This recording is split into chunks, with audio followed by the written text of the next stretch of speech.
Donald Penn is in the news again, along with the Raiders' offensive line. Now, a lot of people don't like me or anyone else going political, but Donald Penn and the Raiders' offensive line made it political last year. Donald Penn angrily called John Gruden after the Raiders drafted Colton Miller. Donald Penn is coming off of an injury that people keep on saying, or they're spelling, that no one talks like that. A Lis Frank injury? What the hell is that? People picked up a new word and they just started recycling it. No one knows what the hell that is. You know what that is? That is the bone that connects your toes. Now try to imagine just the average person keeping balance with no toes. You would fall over. Think about it. You ever stub your toe or whatever and started walking? It's painful till that pain goes away. But now imagine the bone behind it broke. So that is a very serious injury, and someone like him, at his age, 35, who has to play football, can be very difficult to overcome. It's happened to some other Raider players before. I can't remember their names. One of them was that fast wide receiver the Raiders had years ago. I don't know if it was Jacoby Ford. Someone had it, and he never recovered. And he was considerably less weight than Donald Penn. Donald Penn, he just flies off the handle left and right whenever something happens on the Raiders. And you can bet that he was the one, and this is when it starts to get political, he was the one that said about Derek Carr, if he wants to stand alone, well, no, what was the actual quote? If he doesn't want to, no, if he wants to stand, he can stand alone. That's the quote. I get it. I don't remember. It was a long time ago, and I remember making a video about it a long time ago. That I suspect he was the one. Because go up and down the offensive line. The all-black offensive line. The first black all-offensive line in football history, supposedly. Just all this political, celebration of their offensive line. Who would it be? Would it be Vidal Alexander?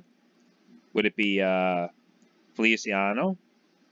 Would it be Gabe Jackson? Would it be Rodney Hudson? Rodney Hudson, I don't know. Possibly Osamele? Who is it? Is it another one of the offensive linemen that came in the game? I don't know about that. Who's the one that's slapping his wife on the ass, holding out? And like I said in another video, he definitely held out last year because he's going through a divorce. He's going to lose a lot of money. And I guarantee he talked his wife out of pressing charges against him. After explaining to her probably that, she's, if he gets suspended or whatever, she's going to get less money. Really, he is down home. This guy is, this guy's a disgrace. He's, you give him all this money, give all these players these money, and they still act like they're from the hood or something. That's basically how he's acting. Needs more money for tattoos. And the other thing is, or is it,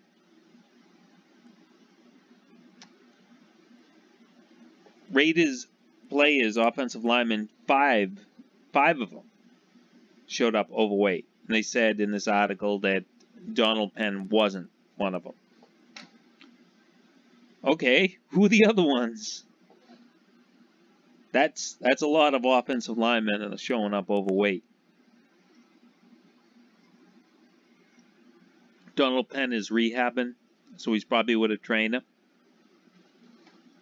So he's being monitored. The others are on vacation after the season. I saw one person comment on here doesn't think Gabe Jackson is overweight. Gabe Jackson is overweight. I don't know if it was on here or another page, but Gabe Jackson is definitely overweight. And Osamele, he's got a huge body size, but he still could be overweight. I mean, who else can it be? If Donald Penn is not the one overweight, who else is an offensive lineman on the Raiders? You have Sharp. I forget the other tackle. But this article is basically saying that's why Gruden drafted these tackles. No, it's because of the offensive line play at the tackle position last year. It was awful. And it goes back to that Washington game. Another Donald Trump, everyone's favorite Oompa Loompa, came out and said all these players who nail should be fired. Well, they should be put in their place. That they're employees and that the average Joe cannot do these protests at their job without getting fired.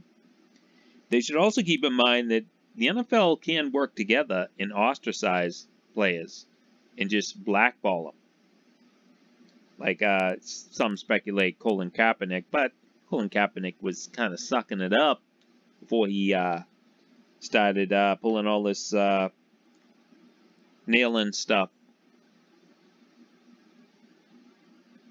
But whatever, the Raiders' offensive line is still a major problem. And all these fans wanted all this defense added to the team when you got a $125 million quarterback. The team is not going to win if you can't protect him.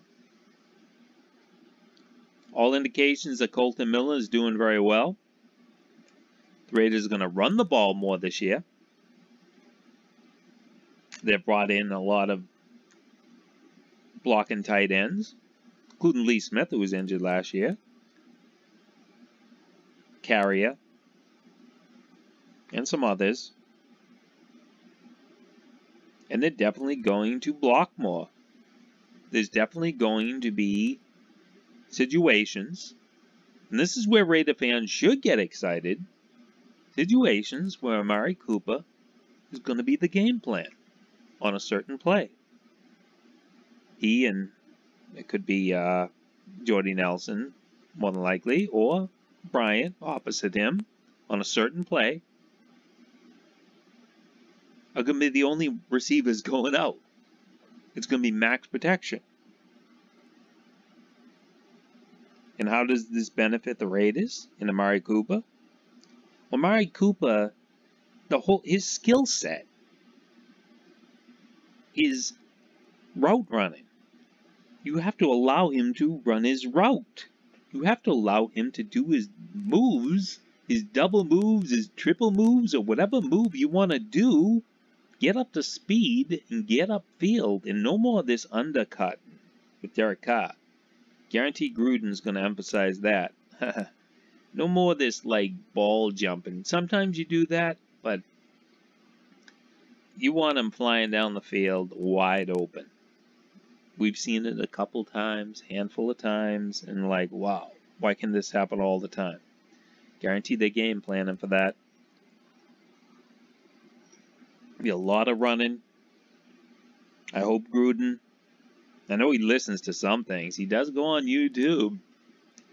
I hope he's looking at P.J. Hall for an extra blocking lineman on goal line situations.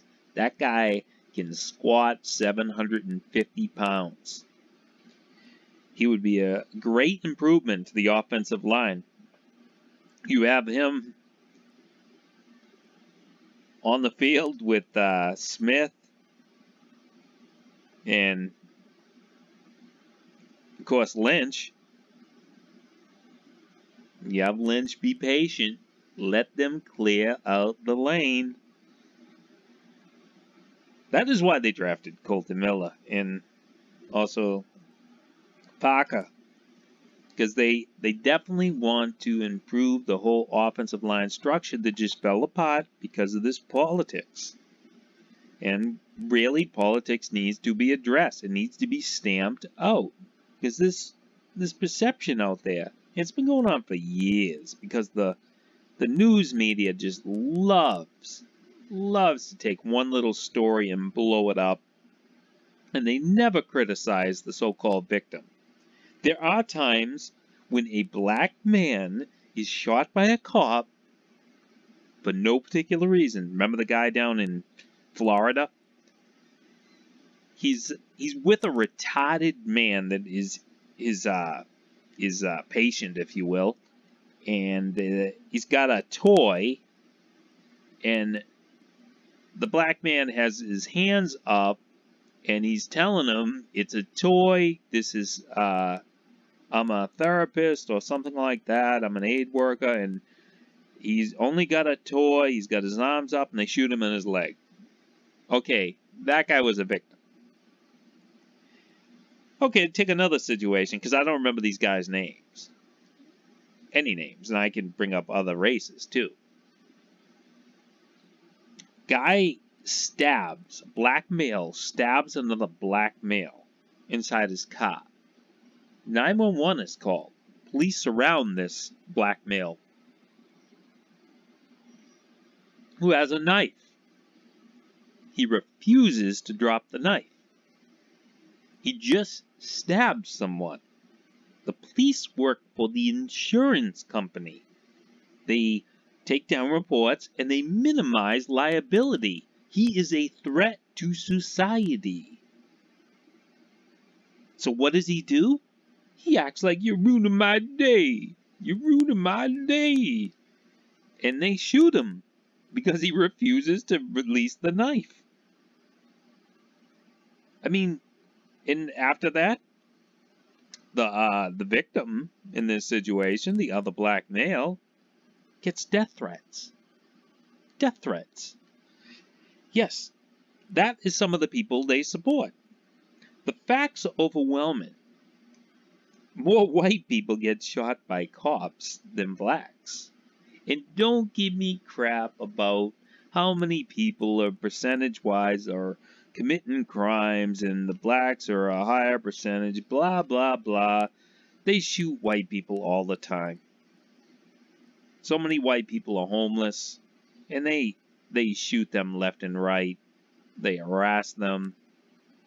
And if you really want to go by statistics, just look at the KKK. The KKK in its like 86-year history lynched about, I think it was it 3,000? 3,000 or something blacks? But annually, about 2,500 blacks are murdered by other blacks. And people are worried about police. Police, they're a union. There's this power structure in place, this power struggle in place. There's a saying called power corrupts, absolute power corrupts absolutely. And that is most true with cops. They have this, I don't know, this attitude in general. I don't know if they're taught this way or the certain types of people go into law enforcement because they have, you know, maybe like some issues when they were kids getting picked on or something. I don't know.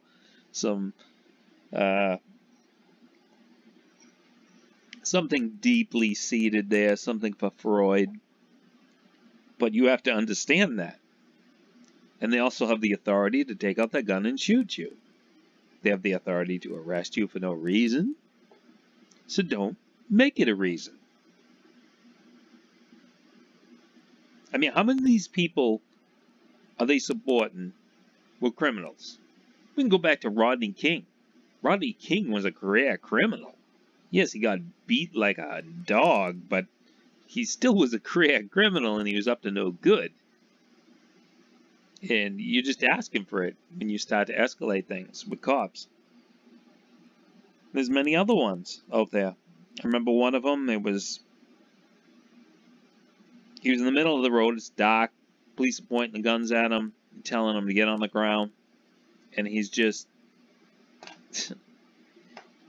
like jostling his nutsack and just reaching in his pockets left and right.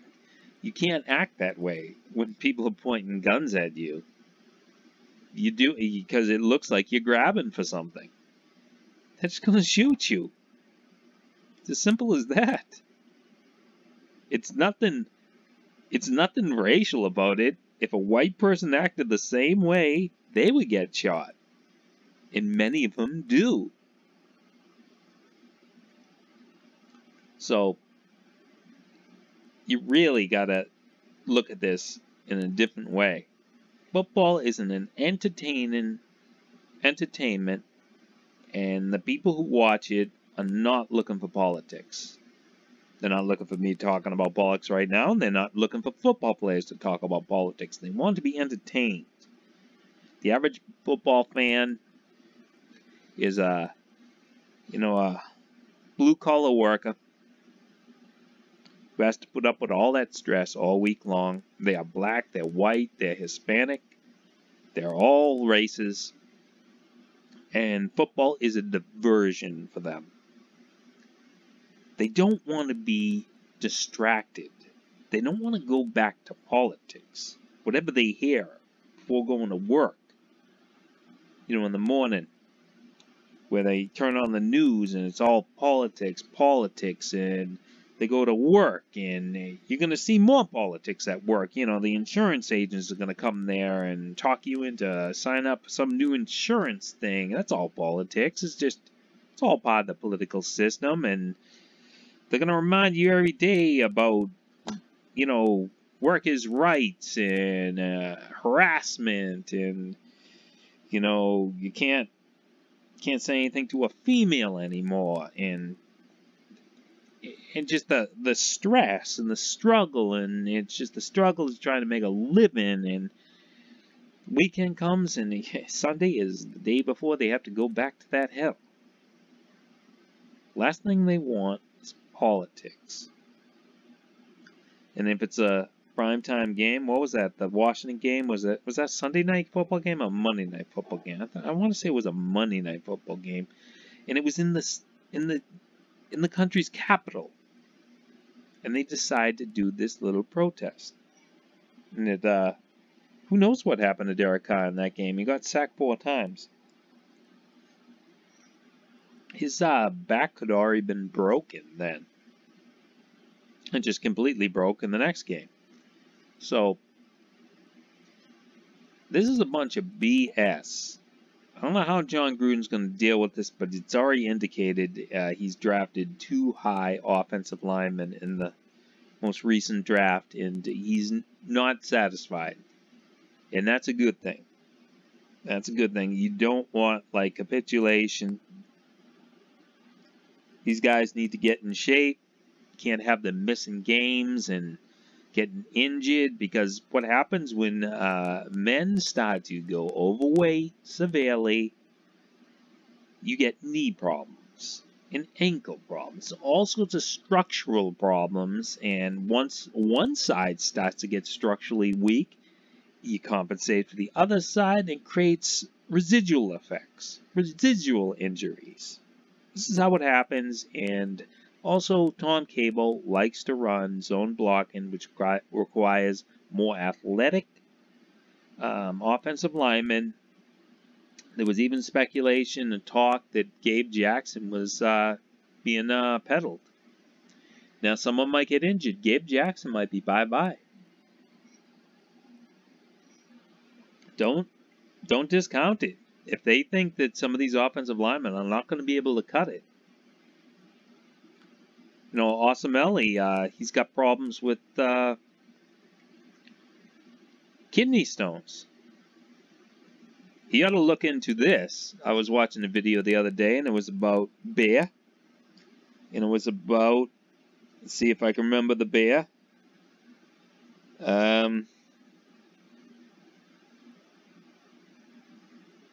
Vienna Stefan. Vienna Stefan. It's a German bear, and they specialize in wheat bears. I guess wheat bears are very good for kidney stones. So he should be drinking beer instead of Gatorade at games. There you go. But he needs to be in shape. They paid a lot of money for him. Paid a lot of money for Hudson. Hudson is a little porker himself. Now, he's pretty good getting downfield, I'll admit that. But I noticed Gabe Jackson has put on some weight. But still, you want to be a little more athletic than more powerful. You know, more like heavy or whatever. So, they're probably going to be asked, once they break before summer camp, they're going to be asked to get in shape. And they better take it seriously, because I think Gruden will not hesitate to start moving players. Make this team his own, because I don't think he wants to go through the season where they just struggle and wind up 8-8 or worse. He wants a well-oiled machine that can function as they have planned. As he, Olsen, Callahan is back, his son, and Cable is back. They have a certain idea in place. Now, some of these guys have been with the Raiders before, like Olsen and Cable. Olsen, who most famously said, talk about getting Derek Carr killed. He said, yeah, I think Derek Carr is going to be better once he's surrounded by better players. Yeah, the Raiders would deplete of great players back then, or anything close to it. But Raiders, what do they got right now? They went 6-10 last year. I wouldn't call them great. I'm sure it's going on right now with Khalil Mack. Khalil Mack, I don't give a fuck what Pro Football Focus had to say about him, how good of a year he had. I think he had an off year. I think he came up short. I think he didn't distinguish himself in the New England game, other than going low on Brady one time in the next play. Either Solder or one of the guards, they hit him in the below the waist. They hit him in the knee. Well, I think they hit him in the knee, and he was limping. So I don't see him at the level of Lawrence Taylor, as some people like to compare him to. He's not Lawrence Taylor. And Lawrence Taylor wasn't just cocaine. Lawrence Taylor was a generational type of player when he was playing. And right now, Khalil Mack does not have that killer instinct. He probably never will. Who knows? He has to be put in better positions to get better results. And hopefully the additions this year, and Hurst, I guess, has been exceptional in these OTAs. So it's looking up good right there. I don't like the fact that Key is being compared to Aldon Smith. Key does seem a little bit, let's say, a little bit immature, not the sharpest knife in the drawer. Hopefully he makes good decisions, especially after he just got paid. He's got a lot of money in his pocket right now, more than he ever has had. So hopefully he doesn't do any screwed up things like Aldon Smith. Aldon Smith, that 49er problem. But this offensive line has got to get their act in order right here. They need to get in shape or ship out. And Gruden's the man for the job. Because there can be no repeat of last year all this social issues, they need to take that off the field. Don't need that sort of distractions on the team. I think Gruden is a communicator, and I think he's going to communicate what he wants from his players. He wants unity. I am hoping right now, if this becomes a huge issue with, protests and stuff like that, that he tells the players, we're going to stay in the locker room.